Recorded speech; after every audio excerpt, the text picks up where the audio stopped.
तो चलिए हम अपने अध्ययन को प्रारंभ करते हैं।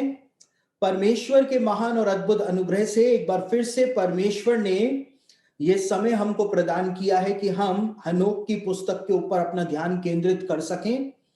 और हनोक की पुस्तक के आज हम 68, 69 और 70 चैप्टर का अध्ययन करने जा रहे हैं। 68, 69 और 70 का अध्ययन हम आज करेंगे और एक बहुत ही एक्साइटिंग लेसन इस समय आप लोग सीखने जा रहे हैं। और आज भी आपके सामने इसी बात के प्रमाण प्रस्तुत होंगे कि हनोक की पुस्तक का जो ऑथेंटिक टेक्स्ट है वो कहीं से भी बाइबल के खिलाफ हमको शिक्षा नहीं देता है। हनोक की पुस्तक का ऑथेंटिक टेक्स्ट हमको वही बातें बताता है जो कि बाइबल के अंदर बताई हुई है।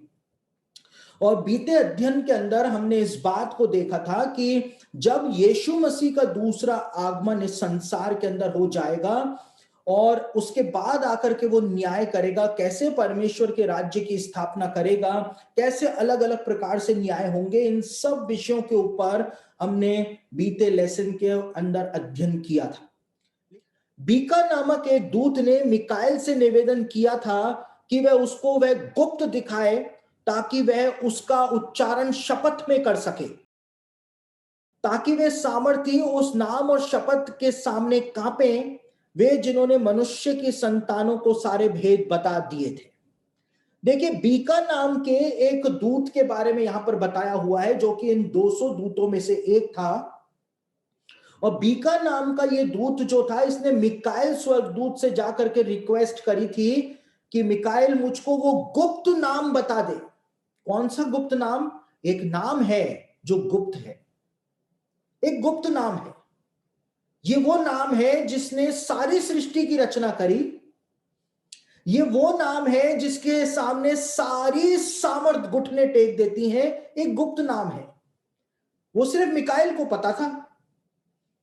और मिकाएल से जाकर के उसने रिक्वेस्ट करी कि मुझको वो गुप्त नाम बता दे ताकि मैं उस गुप्त नाम का उच्चारण कर सकूं। कब कर सकूं? जब हम 200 स्वर्गदूत माउंट हर्मन की चोटी के ऊपर उतरेंगे और वहां माउंट हर्मन की चोटी पर उतर करके हम लोग जब शपथ खाएंगे कि हाँ, हम एक साथ होकर के मानव पुत्रियों से संतानें उत्पन्न करेंगे, तो उस समय मैं इस नाम को बीच में बोल दूं ताकि सब भयभीत हो जाए, सब डर जाएं और कोई भी बगावत नहीं कर सके, कोई भी उस शपथ को नहीं तोड़ सके। मैं उस नाम को बोलना चाहता हूं, वो नाम जिसने सब कुछ बना दिया, वो गुप्त नाम जो स्वर्ग में गुप्त है, जिसको परमेश्वर ने गुप्त रखा जब तक कि समय पूरा नहीं हुआ। एक नाम जो सृष्टि की रचना से भी पहले परमेश्वर ने बना दिया था। अभी तक तो इंसान भी नहीं बना था, लेकिन परमेश्वर ने वो 7 चीजें जो बनाई थी, उनमें से परमेश्वर ने एक चीज, वो नाम भी बना दिया था। आगे हनोक क्या कहता है? जब बीका नाम के इस दूत ने उस नाम के बारे में जानना चाहा, तो आगे हनोक क्या कहता है 15वें वचन में, अब ये नाम जो है उसको शपथ कहकर के भी यहां पर संबोधित किया जाएगा। यह उस शपथ की शक्ति है, यानी उस नाम की शक्ति है, क्योंकि वह शक्तिशाली और मजबूत है। वो नाम जो है, वो गुप्त नाम स्वर्ग में जो है, वो शक्तिशाली और मजबूत है। और उसने इस आके की शपथ को मिकाएल के हाथ में रख दिया। आके जो है वो कोई स्वर्गीय शब्द है जिसका अर्थ किसी भी बाइबल स्कॉलर को नहीं पता है। यह इस शपथ के भेद हैं जो उनको सुदृढ़ करती है और पृथ्वी के बनने से पहले हमेशा के लिए स्वर्ग निलंबित होता है और इसके द्वारा पृथ्वी जल के ऊपर स्थापित हुई। यानी कि ये नाम जो है वो एक शपथ भी है। ये नाम, ये गुप्त नाम जो है, वो एक शपथ भी है, एक ओथ भी है।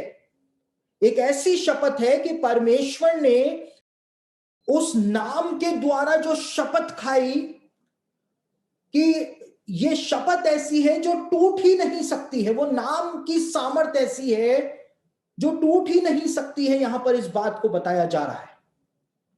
देखिए, सस्पेंस क्रिएट किया जा रहा है और बाद में हनोक बताएगा कि वो नाम जो है वो आखिर किसका नाम है।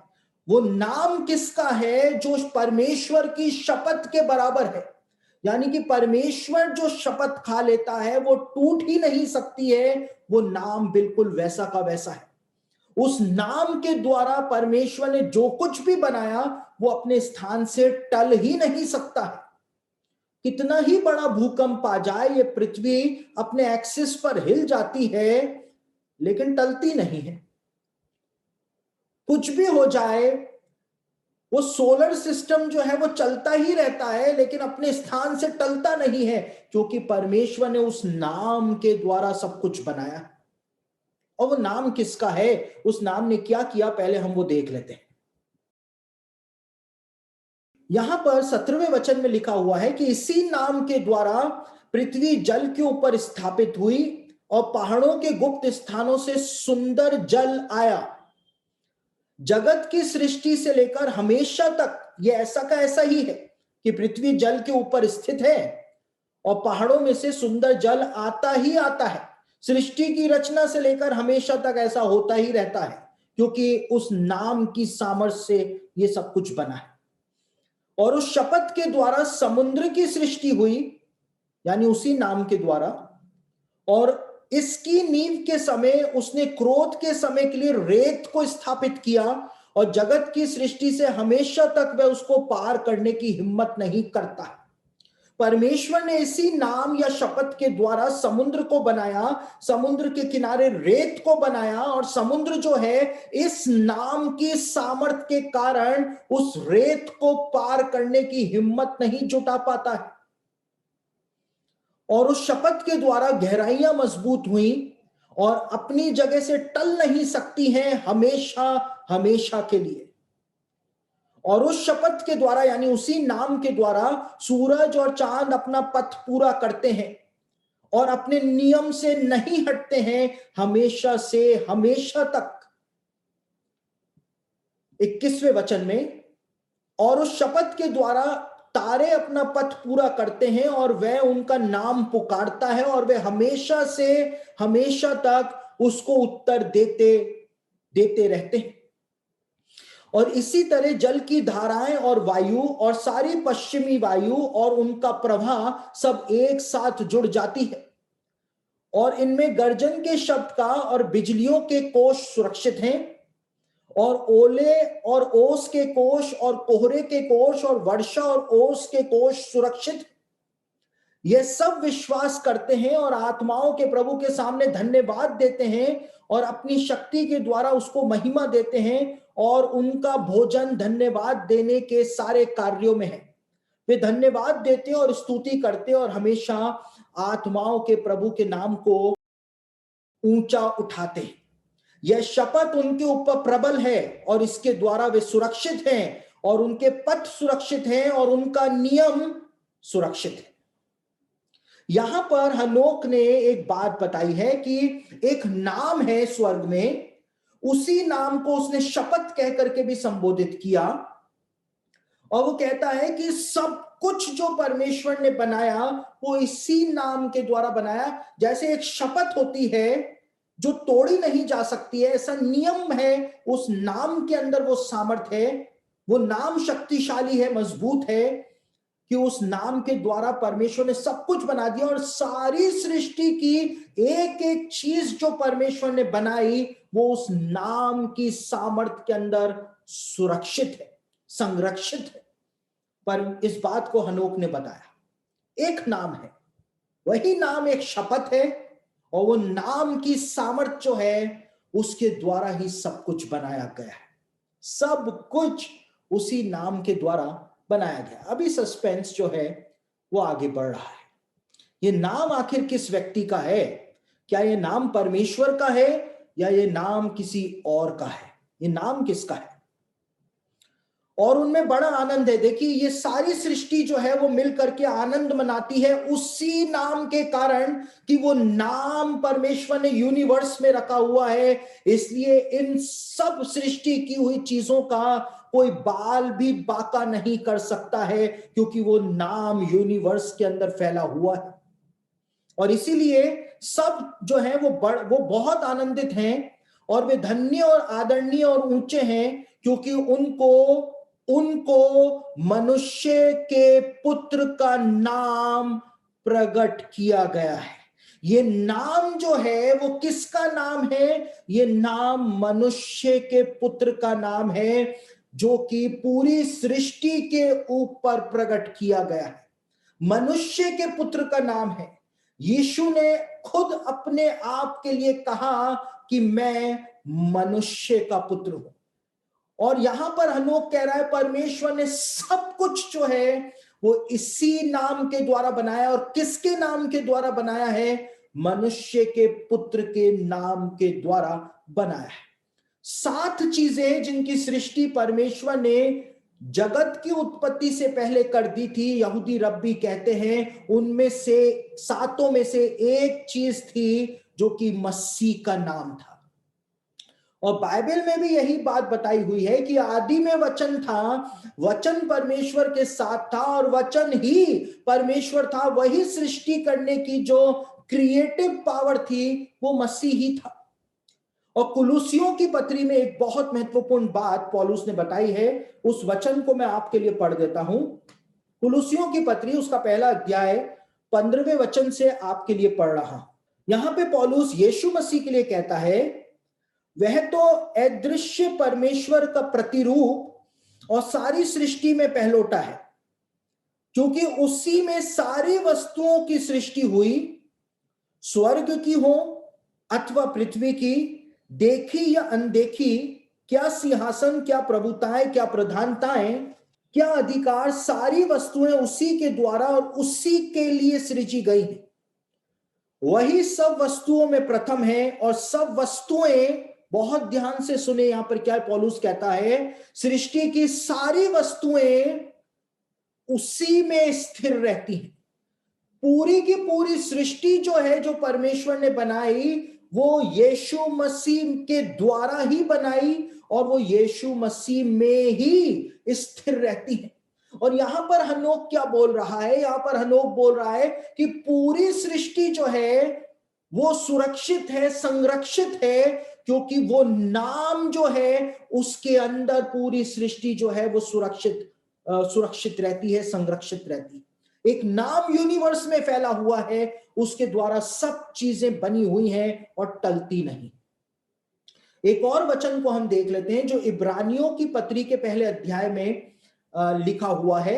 इब्रानियों की पत्री उसका पहला अध्याय हम पढ़ लेते हैं। वहां पर एक और महत्वपूर्ण बात जो है वो बताई हुई है। इब्रानियों की पत्री पहला अध्याय उसके दूसरे वचन से आपके सामने पढ़ रहा हूं। इन अंतिम दिनों में हमसे पुत्र के द्वारा बातें की, जिसे उसने सारी वस्तुओं का वारिस ठहराया और उसी के द्वारा उसने सारी सृष्टि की रचना की है। वह उसकी महिमा का प्रकाश और उसके तत्व की छाप है और सब वस्तुओं को अपनी सामर्थ के वचन से संभालता है। सारी सृष्टि को, चाहे वो सूरज, चांद, तारे, नक्षत्र मंडल, पृथ्वी और इंसान, जानवर, कीड़े, रेंगने वाले कीड़े, कोई भी क्यों ना हो, हर एक चीज को यीशु मसीह ही संभालता है, ये इब्रानियों का लेखक कहता है। और यही बात जो है वो हनोक की पुस्तक में हनोक बता रहा है कि मनुष्य के पुत्र का नाम जो है, यीशु मसीह का नाम जो है, वो सारी चीजों को संभालता है, सारी चीजों को संभालता है। यानी हनोक जो बात बोल रहा था वो बाइबल के विरोध में जाकर के नहीं बोल रहा था, लेकिन वही बात बोल रहा था जो बाइबल में बार बार बताई गई है। बाइबल में बार बार उसी बात को बताया हुआ है, हमको तो एक नाम दिया गया है जो सब नामों से श्रेष्ठ है। अब आप देखिए, वो नाम जिसको आप ऐसे ही मुंह से बोल जाते हैं, वो नाम जिसको कई बार झूठ बोलने के लिए हम बोल जाते हैं, वो नाम इतना शक्तिशाली है कि पूरी सृष्टि सिर्फ उसी नाम की वजह से टिकी हुई। और हमको भूतों से डर लगता है। कई सारे विश्वासी कहते हैं हमने पवित्र आत्मा पाया है और रात को अंधेरे में भूतों से डरते हैं। कई सारे विश्वासी दुष्ट आत्माओं से डरते हैं, जबकि हमको तो वो नाम दिया गया है जिससे पूरी सृष्टि टिकी हुई है। तो ये दुष्ट आत्माएं फिर क्या है? ये भूत प्रेत क्या है? आगे हनोक क्या कहता है उसको भी हम पढ़ लेते हैं। यहां पर हनोक कहता है 27वें वचन में मनुष्य के पुत्र के बारे में, और वह अपनी महिमा के सिंहासन पर बैठेगा और मनुष्य के पुत्र को न्याय का काम दिया जाएगा, और वह पापियों को पृथ्वी के ऊपर से गायब और नष्ट कर देगा, और उनको भी जिन्होंने पृथ्वी को भटका दिया था। देखिए, यीशु मसीह एक दिन अपनी महिमा के सिंहासन पर बैठेगा ही बैठेगा। यहां पर जल प्रलय से पहले हनोक के द्वारा भी गवाही दी जा रही है, भविष्यवाणी दी जा रही है, और वो पापियों को पृथ्वी पर से गायब कर देगा। गायब क्यों कर देगा? क्योंकि आग की झील में फेंक देगा, तो पापी पृथ्वी पर से गायब हो जाएंगे, वो फिर पृथ्वी पर आएंगे ही नहीं। और उनको भी दंड देगा जिनके कारण पृथ्वी के लोग जो थे वो भरमाए गए थे। कौन, किनके कारण भरमाए गए थे? शैतान और उसके दूतों के द्वारा, दुष्ट आत्माओं के द्वारा पृथ्वी के लोग जो है वो भटकाए जा रहे हैं, भरमाए जा रहे हैं। और यीशु मसीह जब आएगा तो उनको भी यीशु मसीह भयानक दंड देगा, भयानक दंड देगा। वो अपने न्याय के महिमा के सिंहासन पर बैठेगा, और न्याय करने का सारा अधिकार जो है वो पुत्र को, मनुष्य के पुत्र को दिया गया है। खुद यीशु मसीह ने इस बात को कहा था। आगे हनोक क्या लिखता है इस मनुष्य के पुत्र के बारे में? हनोक क्या कहता है? वे जंजीरों से बांधे जाएंगे और नष्ट होने के स्थान में कैद किए जाएंगे, और उनके सारे कार्य पृथ्वी के ऊपर से साफ हो जाएंगे। कौन जंजीरों में बांधे जाएंगे? प्रकाशित वाक्य के 20वें अध्याय में बताया हुआ है कि शैतान को जंजीरों से बांध करके कैद कर दिया जाएगा, और उसके सारे कार्य जो पृथ्वी के ऊपर उसने फैलाए हुए हैं उनको नष्ट कर दिया जाएगा। और उस समय से कुछ भी ऐसा ना होगा जो नष्ट किया जाए, क्योंकि वह यानी मनुष्य का पुत्र प्रकट होगा और अपने महिमा के सिंहासन पर बैठेगा, और सारी दुष्टता उसके सामने से नाश होगी और चली जाएगी। परंतु उस मनुष्य के पुत्र का वचन आत्माओं के प्रभु के सामने सामर्थी होगा। यह हनोक का तीसरा दृष्टांत है। यहां पर उन्हीं सब बातों के बारे में बताया हुआ है जिन बातों के बारे में हम बाइबल की भविष्यवाणियों के अंदर पढ़ते हैं। यीशु मसीह हर एक दुष्टता का अंत कर देगा, और जब एक बार सारी दुष्टता का अंत कर देगा, उसके बाद एक भी चीज जो है वो नष्ट नहीं की जाएगी। क्यों नहीं की जाएगी? क्योंकि देख, मैं सब कुछ नया कर देता हूं। पहला आकाश और पहली पृथ्वी जाती रही और समुद्र भी न रहा, सब कुछ नया हो जाएगा। और यीशु मसीह का वचन आत्माओं के प्रभु के सामने, पिता परमेश्वर के सामने सिर्फ उसी का वचन बना रहेगा, उसी का वचन बना रहेगा। मनुष्य का पुत्र एक दिन अपनी महिमा के सिंहासन पर विराजमान होने के लिए इस संसार में आएगा, सारी दुष्टता का अंत कर देगा, क्योंकि मनुष्य का पुत्र प्रकट होगा। ये बात हनोक ने यहां पर लिखी हुई है। और हनोक ये बातें किन लोगों को बोल रहा था? हनोक ने अपनी पुस्तक के पहले अध्याय के अंदर ही साफ कर दिया था इस बात को कि ये सब बातें हनोक उस पीढ़ी के लोगों के लिए लिख रहा था जो महाकलेश काल के समय इस पृथ्वी पर होगी, यानी कि अंत के दिनों में इस पृथ्वी पर होगी। अंत के दिनों के लोगों को हनोक ये सारी बातें जो थी वो लिख रहा था। और आज हम अंत के दिनों में जो रहते हैं, हम इस पुस्तक की बातों को पढ़ भी रहे हैं और इन बातों को समझ भी रहे हैं। तो वो नाम, वो गुप्त नाम जो था, वो बीका नाम के उस स्वर्गदूत ने मिकाएल से पूछा था कि वो नाम बस मुझको बता दे जिसके द्वारा सब कुछ टिका हुआ है। वो नाम जिसके द्वारा सृष्टि की रचना हो गई, वो नाम बता दे ताकि मैं उस नाम को बोल सकूं।